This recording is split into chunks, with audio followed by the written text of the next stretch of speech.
Marcus Hayes stood alone in courtroom 4C of the Montgomery County Courthouse, his worn denim shirt neatly tucked into faded jeans boots carrying the dust of his family's fields.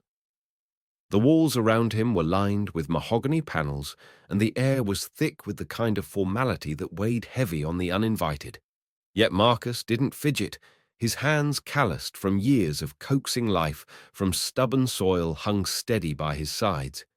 He wasn't nervous.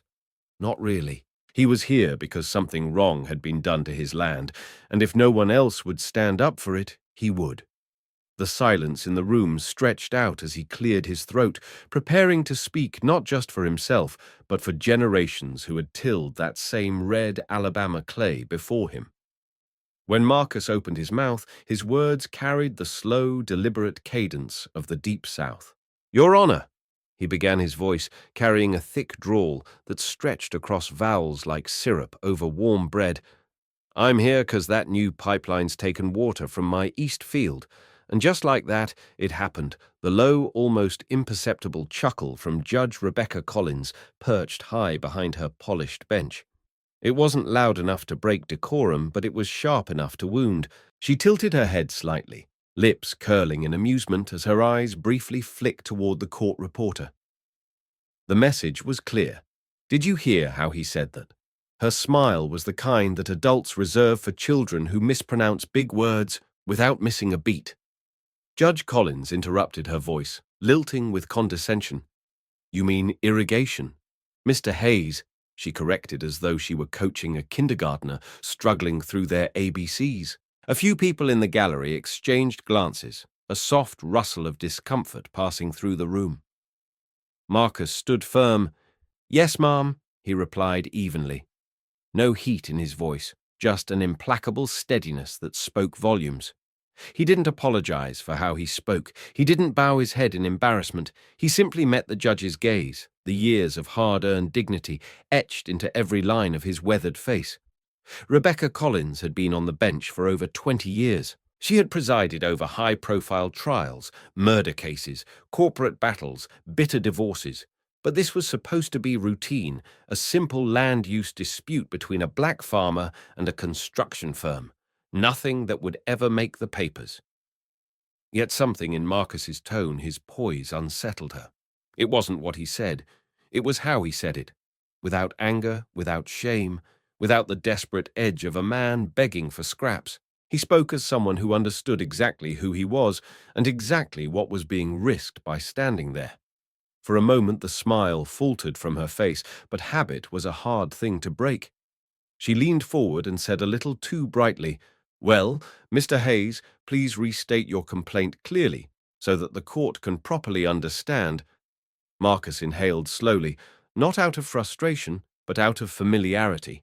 He knew this game. He had seen this smile at banks when he tried to get a loan, at city council meetings when he asked for infrastructure improvements, at hardware stores when he dared to ask for parts on credit. It was the same smile that said, "We'll let you talk, but we've already decided what your words are worth." And yet he pressed on because men like Marcus Hayes didn't have the luxury of walking away. They fought not just for themselves, but for the soil that cradled their ancestors' bones. So he said again, his voice unwavering, "All I'm asking for is the water that's rightfully mine, that's been running through our land longer than I've been breathing." The courtroom shifted. It was subtle, a few backs, straightening a few eyes, lifting from their phones. Even the bailiff seemed to stand a little taller. There was something magnetic about Marcus's calm, about the way he owned the space without raising his voice or demanding attention. It wasn't showy. It wasn't theatrical. It was the quiet, irrefutable presence of a man who knew the truth, and knew that the truth, when spoken plainly, has a gravity. All its own. Judge Collins tapped her pen against the bench, a small, unconscious tell of nerves. Somewhere deep down, she knew this wasn't going to be the simple, dismissive hearing. She had expected Marcus Hayes hadn't come to court to put on a show. He had come to be heard, and no amount of laughter, no amount of polished legalese was going to stop him. Marcus adjusted his stance, feeling the weight of every eye in the courtroom settle onto him. He didn't shuffle his feet or look down. He stood firm like the pecan trees planted generations ago by hands much rougher than his.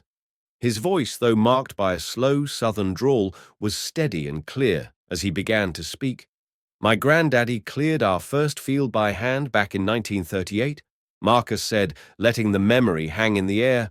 No tractor, no fancy equipment, just a mule, a plow, and the kind of stubborn hope you had to be born with to believe red clay could feed a family. He spoke not from a place of nostalgia, but from a place of rootedness of belonging.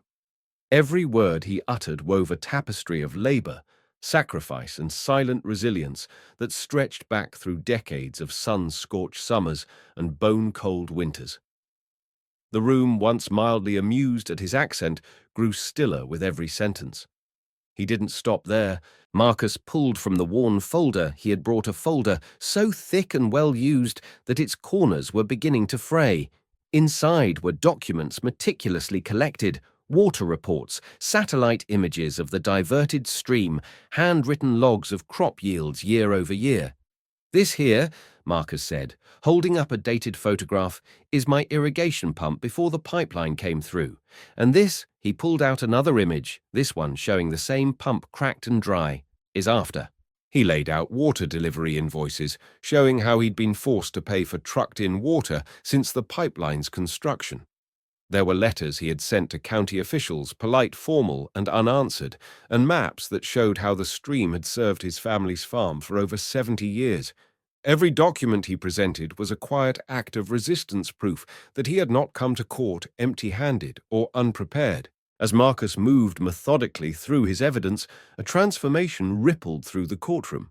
Even those who had initially dismissed him based on his accent or appearance were now leaning forward.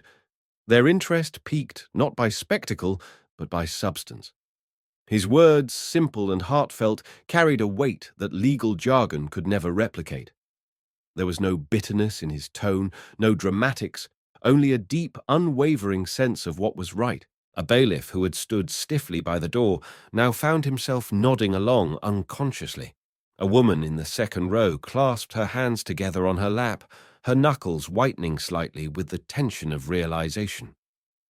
Marcus wasn't just fighting for a patch of farmland. He was fighting for recognition, for respect for the fundamental decency owed to every human being who dares to plant something in barren ground and call it home. Judge Collins shifted in her chair, her polished facade beginning to crack under the relentless honesty of Marcus's testimony. She thumbed through the documents he had submitted, her brow furrowing deeper with each page. For the first time, she seemed to truly see Marcus not as a caricature of a country farmer, not as a case number on a docket, but as a man who had labored through drought storms and systemic disregard to keep something alive that mattered. His quiet dignity stood in stark contrast to the cynical machinations of the contractors' lawyers who now fidgeted in their seats, casting nervous glances between each other. The power dynamic in the room had shifted, and it hadn't happened with shouting or outrage. It had happened with truth spoken plainly and persistently. When Marcus finished laying out his evidence, he didn't plead or beg for sympathy. He simply stepped back slightly, allowing his words and documents to speak for themselves. He looked toward Judge Collins, meeting her eyes directly, not with anger, but with the unyielding gaze of a man who knew exactly what had been taken from him and who expected at the very least to be heard without mockery. The silence that filled the room was different now. It was thick, almost reverent. No one reached for their phones, no one whispered. The gallery, once indifferent now, sat suspended in a collective stillness, waiting to see how a system that had often failed men like Marcus would respond when finally faced with someone it could no longer easily dismiss. For a long moment, nothing happened. Judge Collins held Marcus's gaze, her pen hovering uselessly above her notepad. The contractor's lawyer, sensing the ground shifting beneath him, half rose from his chair before thinking better of it and sitting back down heavily. In that heavy silence, Marcus Hayes had accomplished something rare and precious. He had changed the narrative not by force, not by rage, but by simply being undeniable. He had forced a room full of skeptics to reckon with the quiet, stubborn truth of a man who refused to let his voice be treated as background noise. He didn't need a closing argument. His life, his land, and his unbreakable spirit were argument enough. Judge Rebecca Collins sat in her chambers long after the gavel had fallen, the faint hum of the courthouse's old ventilation system filling the space around her. In front of her, a cup of coffee sat untouched, its surface gone cold and still. She wasn't looking at the case file anymore. She wasn't reviewing notes or drafting opinions. Her gaze was locked on the screen of her laptop where a grainy video clip played on a loop. In it, she watched herself. The amused smile, the patronizing correction, the way she had leaned forward as if Marcus Hayes was some wayward child needing guidance. And then she watched Marcus's response, the quiet, measured dignity with which he reclaimed his voice. The comments scrolled endlessly below the video words like disrespectful, shameful. And finally, someone stood up. Rebecca's stomach twisted, not from the fear of public backlash, but from the raw, undeniable truth reflected back at her. She had failed not just Marcus, but the very principles she once vowed to uphold. The realization hit her harder than she expected. Rebecca had prided herself for years on being fair, on being impartial. She had weathered tough cases, made unpopular decisions, and built a reputation for firmness and professionalism. Yet here, captured by an unfiltered cell phone video, was a side of herself she could not rationalize away. No nuance, no courtroom procedure to hide behind. Just a moment, a single cruel moment, where she had allowed a lifetime of unconscious bias to bubble up unchecked. It wasn't the fact that people were watching now that bothered her most. It was that they had caught something real, something ugly, and worst of all, she knew deep down that it wasn't the first time. Maybe it was the first time she had been recorded, but it wasn't the first time she had dismissed a voice because of how it sounded rather than what it said. She leaned back in her chair, pressing the heels of her palms into her eyes until bursts of color flared behind them. She remembered her early years on the bench, freshly appointed, idealistic, determined to be the kind of judge who truly listened. She remembered once writing a motto on a sticky note and taping it to the underside of her desk. Listen twice before deciding once. Somewhere along the line, buried under re-election campaigns, heavy caseloads, and the slow creep of cynicism, she had stopped looking at that sticky note. She had started measuring people before they finished speaking, and Marcus Hayes, with his slow drawl and dusty boots, had triggered a reflex she hadn't even realized she still carried inside her. The shame of that realization settled in her chest like a stone, immovable and cold. But it wasn't just shame she felt. It was a kind of mourning. Mourning for the version of herself that believed she could be better than this system. She now realized she had quietly, gradually become a part of Rebecca. Thought about Marcus standing there alone, armed with nothing but truth and stubborn persistence, and about how easily she had almost brushed him aside, yet he hadn't lashed out. He hadn't demanded apologies or called her names. He had simply stood his ground, with a grace that made her own smallness impossible to ignore. In that moment, she understood something. Marcus had probably learned a long time ago. Dignity wasn't about how others treated you. It was about how you held yourself when they didn't. Determined not to let this moment pass without meaning, Judge Collins picked up her pen and opened Marcus's case file once more, not to revise her notes, but to write something new in the margins. She scribbled down words she hadn't thought consciously about in years. Honor the speaker, respect the story. Measure the weight of a man's words, not the accent they carry. Then she pulled out the faded sticky note from her drawer and placed it back in full view on her desk. This time she didn't just tape it where she could see it, she read it aloud, letting the promise sink back into her bones. Rebecca Collins knew she couldn't erase what had happened. She couldn't undo the way her laughter had cut into that courtroom like a blade, but she could change how she moved forward from that day and every day after. And she vowed silently and solemnly that she would. By the time she rose to her feet and smoothed her blazer back into place, the courthouse outside had emptied, but something inside her had been irrevocably rearranged. She wasn't naive enough to believe that one act of reflection could undo years of built-up habits, but she was wise enough to recognize that change didn't begin with grand speeches or press conferences. It began with a choice, A choice to see to hear, to refuse to dismiss. The next morning, when Judge Rebecca Collins walked back into courtroom 4C and faced Marcus Hayes again, it wasn't just the case that would be different. She would be different. And though the world outside continued to swirl with commentary and judgment, she knew the real reckoning wasn't happening on social media. It was happening inside her, quiet, steady, and resolute, just like the man who had unknowingly forced her to confront it. The clip of Marcus Hayes, standing calmly in courtroom 4C, didn't just circulate, it ignited. It started as a quiet ripple shared. First by a teenager who had been sitting quietly in the gallery, then picked up by her friends and their friends.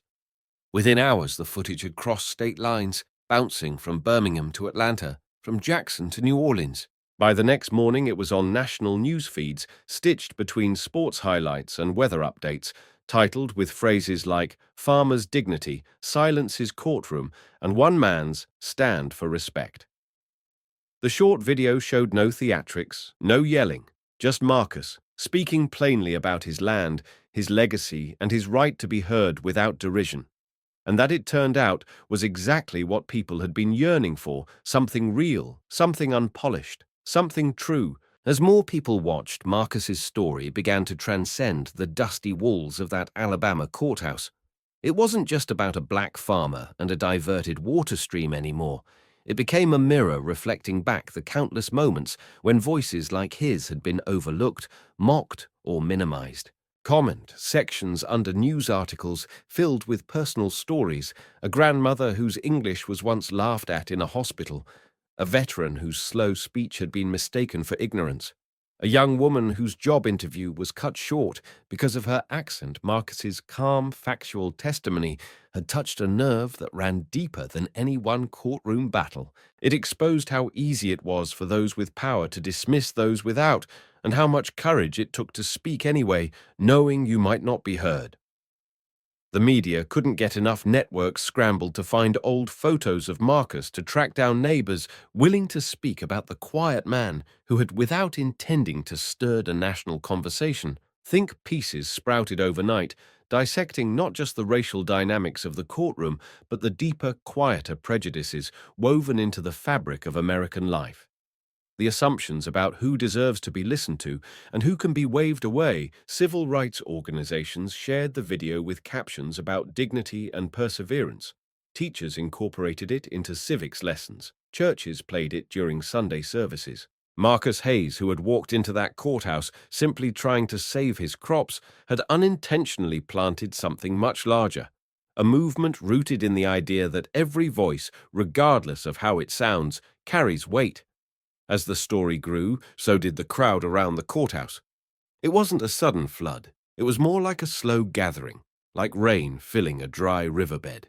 People who had seen the clip online drove in from neighboring towns, some bringing lawn chairs and homemade signs that read, "Respect every voice and water is life."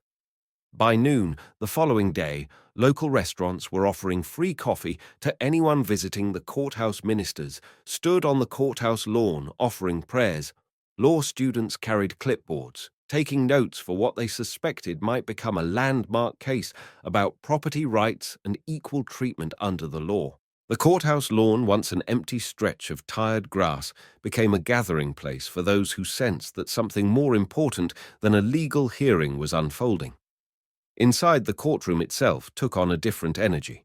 The same benches that had once been half empty now groaned under the weight of neighbors, activists, teachers, and strangers who simply wanted to witness what was happening.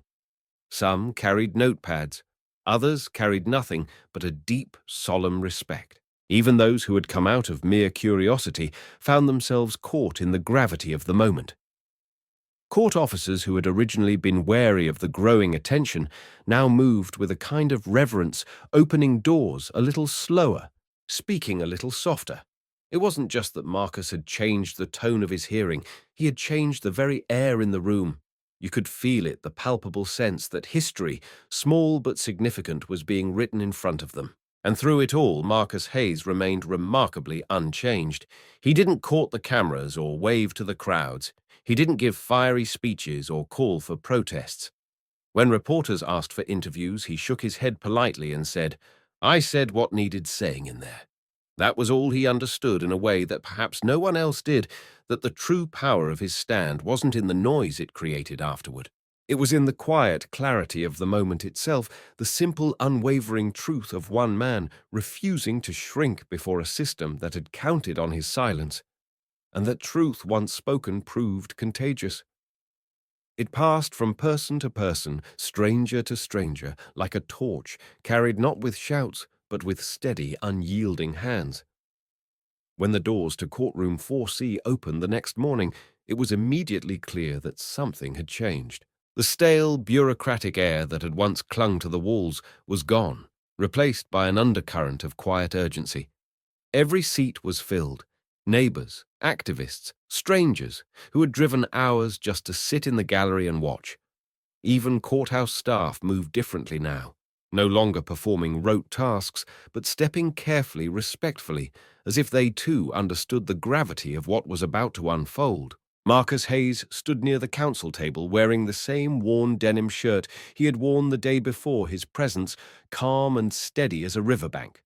No fancy suit, no legal team at his side, just Marcus holding firm the living embodiment of resilience that no one in the room could deny anymore. Judge Rebecca Collins entered the courtroom with a demeanor noticeably changed. The rigid authority she had once carried like armor now seemed tempered by something more human, something heavier. She sat down, smoothed her papers carefully, and looked out over the courtroom before finally settling her gaze on Marcus.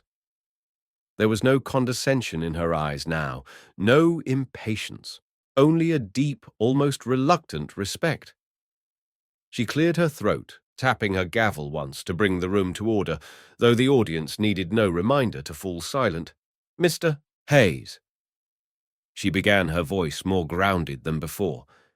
"Yesterday, you presented documentation regarding the unauthorized diversion of water from your property. I have reviewed your submissions alongside county infrastructure records dating back to 1983. She paused, and the room seemed to lean in closer. Judge Collins continued, her voice, deliberate, each word carrying more weight than the last. "It is clear to this court that the stream in question has served your family's land for generations, and that Baldwin Land and Construction proceeded without obtaining the proper easements or notifying impacted landowners as required by law." A ripple of acknowledgement moved through the gallery, too disciplined to be called applause, but powerful. Nonetheless, Marcus did not smile or move. He simply listened, steady as ever, the picture of the quiet dignity that had brought an entire system to a pause. Judge Collins looked down briefly at the file before her gathering herself for what came next. "This court," she said, her tone firm, "finds that Baldwin Land and Construction is liable for the disruption of your irrigation systems and the subsequent financial harm suffered by your farm." She set her pen down with a deliberate click, a small but final punctuation mark on her decision. "Accordingly, Baldwin Land and Construction is hereby ordered to compensate you for documented losses, including but not limited to water transport expenses, crop losses, and legal filing costs. Additionally, the company must restore the original flow of the stream within 30 days to ensure the continued viability of your land's irrigation." In the silence that followed, the power of those words settled heavily over the room. This was not just a legal victory. It was an affirmation that Marcus's voice, and by extension the voices of so many like him, mattered. Marcus inhaled slowly, almost imperceptibly, as if allowing himself for the first time to believe that the fight he had carried on his back for so long had not been in vain. He gave a small, respectful nod toward Judge Collins, not in triumph, but in acknowledgement of the weight of the moment. Blake Donovan, the attorney for Baldwin Land, shifted uncomfortably in his seat, opening his mouth as if to object, but Judge Collins was faster. She raised a hand sharply. "You may file an appeal if you wish." "Counselor," she said, the steel returning to her voice, "but this ruling stands." It was not a space for debate. Not anymore. It was a moment of closure, of long-delayed justice, finally finding a voice through the most unlikely but most deserving of messengers. Outside the courthouse, the sun beat down on the crowd that had gathered, spilling across the courthouse steps and down into the streets beyond. News vans idled along the curbs, their satellite dishes turned skyward, ready to beam the story out across the country. Yet inside there was no fanfare, no one cheered, no one clapped. The silence that filled courtroom 4C was one of reverence, of recognition for the sheer gravity of what had transpired. Marcus Hayes didn't raise his fists or call for celebration. He simply gathered his folder of documents, those tattered papers that had, against all odds, held up against a system built to erode such voices, and tucked them under his arm. As he walked out of the courtroom, a path cleared before him, not out of obligation, but out of respect, earned the only way that truly lasts, with truth, resilience, and an unbreakable commitment to standing firm even when the world seems ready to dismiss you. Marcus Hayes didn't smile when the ruling was read. He didn't pump his fist in the air or raise his arms in triumph. Instead, he simply lowered his gaze for a brief moment, letting the weight of the verdict settle in his chest like a slow, steady drumbeat. The relief he felt was quiet, profound, the kind that doesn't need an audience. For Marcus, this was never about spectacle. It was about survival, about dignity, about standing on land that had raised his family for 3 generations and ensuring that it would continue to raise the next. As he gathered his worn folder of documents, the room around him remained respectfully silent, as if everyone understood instinctively that the moment belonged not to noise, but to the solemn acknowledgement of a hard-fought, hard-won truth. Judge Rebecca Collins took a long breath before speaking again. The courtroom, still hanging in a delicate balance of emotion and history, waited. "Mr. Hayes," she said, her voice softer, more human than it had ever been from the bench. "Before we conclude, I need to address something else." Marcus lifted his head, meeting her eyes without flinching. "My behavior at the beginning of these proceedings," Judge Collins continued, "did not reflect the fairness, impartiality, or respect that every person who stands before this court deserves." Her words hung there, fragile and real. "I publicly apologize to you, Mr. Hayes, for my conduct. It was inappropriate, and it was wrong." She didn't rush her statement. She didn't hide behind legalese or excuses. She owned it plainly and without condition, and the courtroom once again shifted under the gravity of sincerity. Marcus gave a single small nod in response. No grand gestures, no public forgiveness demanded. No need to savor the apology as some personal vindication. He accepted it in the same way he had accepted every hardship that had crossed his path with quiet resilience. In his world, dignity wasn't about forcing others to admit they were wrong. It was about knowing who you were, even when others didn't see it. It was about standing your ground, speaking your truth, and walking forward, whether or not the world ever apologized. His restraint, his simple acceptance, said more about him than any fiery speech could have. It painted a picture of strength, built not on noise, but on the silent foundation of unshakable self-respect. Outside the courthouse, the crowd had grown even larger. Word of the verdict had spread quickly, and so had the story of the apology, the rare, genuine acknowledgement from a judge who had been forced to reckon with her own humanity. As Marcus stepped through the courthouse doors, the crowd parted like a river, making way for a steadfast stone. There was no cheering, no chanting, just the sound of footsteps on concrete and the soft murmurs of gratitude, admiration, and awe. People held their phones aloft not to record a spectacle, but to capture a piece of living history, the image of a man who had stood alone against a system that had so often counted him out, and who had by sheer force of integrity made it listen. Those who watched him that day carried more than just the story of a courtroom victory back to their homes, their workplaces, their conversations. They carried a lesson, a subtle but powerful reminder that true respect isn't something you can demand. It's something you live. They remembered the way Marcus spoke, slow, deliberate, unwavering. They remembered how he didn't crumble when mocked, didn't lash out when belittled, didn't gloat when vindicated. In a world increasingly saturated with outrage and noise, Marcus Hayes's quiet strength struck a deeper chord. It invited reflection. It forced people to ask themselves how often they had dismissed someone's words because of how they were spoken, how often they had looked past the substance to judge the style. Long after Marcus had climbed into his old pickup truck and driven away from the courthouse, his presence remained. It lingered in the worn floor tiles and in the heavy wooden benches. It lingered in the minds of those who had witnessed his stand echoing quietly. Respect is earned not by volume, but by truth. Justice is claimed not by force, but by persistence. Judge Collins returned to her chambers that day, not with a sense of defeat, but with a deeper understanding of her role, not as an arbiter of superiority, but as a guardian of fairness.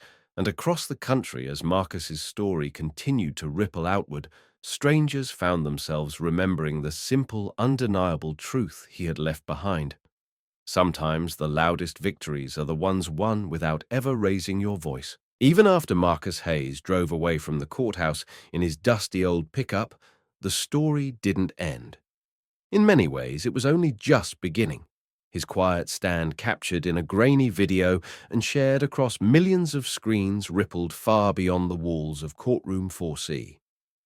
It wasn't just a clip anymore. It was a message carried on by people hungry for something real, something that reminded them that perseverance, not performance, was what truly changed hearts. In classrooms, teachers replayed his testimony when talking about civics and civil rights. In coffee shops and barbershops, his story was passed between conversations about fairness and dignity. Marcus's name became a symbol, not because he asked for it, but because he embodied the kind of strength that people rarely see but instantly recognize when they do. Communities across the country found themselves grappling with deeper questions as Marcus's story spread. It was never just about water rights, not really. It was about who gets heard and who gets ignored, about how easily voices like Marcus's slow, rural, unpolished are dismissed in favor of smoother, shinier presentations. Town halls began holding open forums about fairness and accessibility. Law schools hosted panels where professors quoted Marcus's words about speaking plainly and refusing to shrink. Churches wove his story into sermons about humility and justice, and in homes from Alabama to Oregon, families sat around dinner tables asking their children, "Have you ever seen someone overlooked because of how they spoke? What did you do?" In his own steady, stubborn way, Marcus had forced a national conversation without ever raising his voice. Despite all the attention, all the interview requests, all the offers for speaking engagements and public appearances, Marcus chose differently. He returned home to the same patch of stubborn, sun-beaten land that had shaped him. He went back to mending fences, checking irrigation lines, and coaxing life from soil that didn't give easily. Reporters who tried to find him were often met with polite refusals from neighbors who understood something. The cameras didn't. Marcus wasn't interested in becoming a celebrity. He wasn't chasing fame. He didn't need magazine covers or viral headlines. The respect he had earned wasn't something that could be measured in clicks or comments. It was in the quiet nods from those who understood the silent acknowledgement. From strangers who now walked a little slower, listened a little closer. On the farm, life moved on as it always had, bound by the rhythms of rain and sunlight, planting and harvest. Marcus tended to his fields with the same patient diligence he had shown in the courtroom. He fixed broken machinery with calloused hands. He planted new rows of pecans and soybeans, knowing full well he might never sit beneath the full shade of the trees he now cared for. That was never the point. His work, like his stand, was for the generations coming after him. He didn't need to see the full fruit of it to know it mattered. In the soft shuffle of boots over tilled earth, in the creak of a screen door swinging open at dusk, in the low murmur of prayer before supper, there Marcus's victory lived on, far more real and lasting than anything broadcast on the evening news. For the people who had watched him both near and far, Marcus became a living reminder that respect isn't awarded by applause, it's earned by persistence. That dignity doesn't come from the world's validation, but from holding your head up even when no one's looking. His story wasn't a sensation because it was loud or shocking. It was a sensation because it was so profoundly simple. A man who had every reason to be bitter, every right to shout, chose instead to stand steady, to speak calmly, and to let the weight of truth do what anger never could. And in doing so, he gave others permission to believe that maybe just maybe quiet strength still had a place in the world. As another season turned over the red Alabama soil, Marcus Hayes lived much the same way he always had, rooted, resilient, unbothered by the passing storms of fame. He understood something that so many chasing the next headline had forgotten, that real change, real respect, real legacy isn't built in the glare of flashbulbs or the roar of a crowd. It's built in the slow, stubborn work of standing for something when it would be easier to sit down. It's built in the choice to keep planting even when you might not live to see the full harvest. And long after the world moved on to other headlines somewhere on a quiet stretch of farmland bordered by pecan trees and stubborn creeks, Marcus Hayes kept doing just that, living proof that sometimes the most powerful victories are the ones carried in silence year after year, row by row. If Marcus's story touched something in you, if it reminded you of the quiet battles fought every day behind closed doors and out of the spotlight, then we invite you to stay connected with us here at Deep Inside HQ. Subscribe to our channel for more real stories, stories of perseverance, dignity, and the unseen strength that shapes the world around us. Share this video with someone who might need a reminder that their voice matters, even when the world tries to silence it. And remember, true change doesn't always come with noise.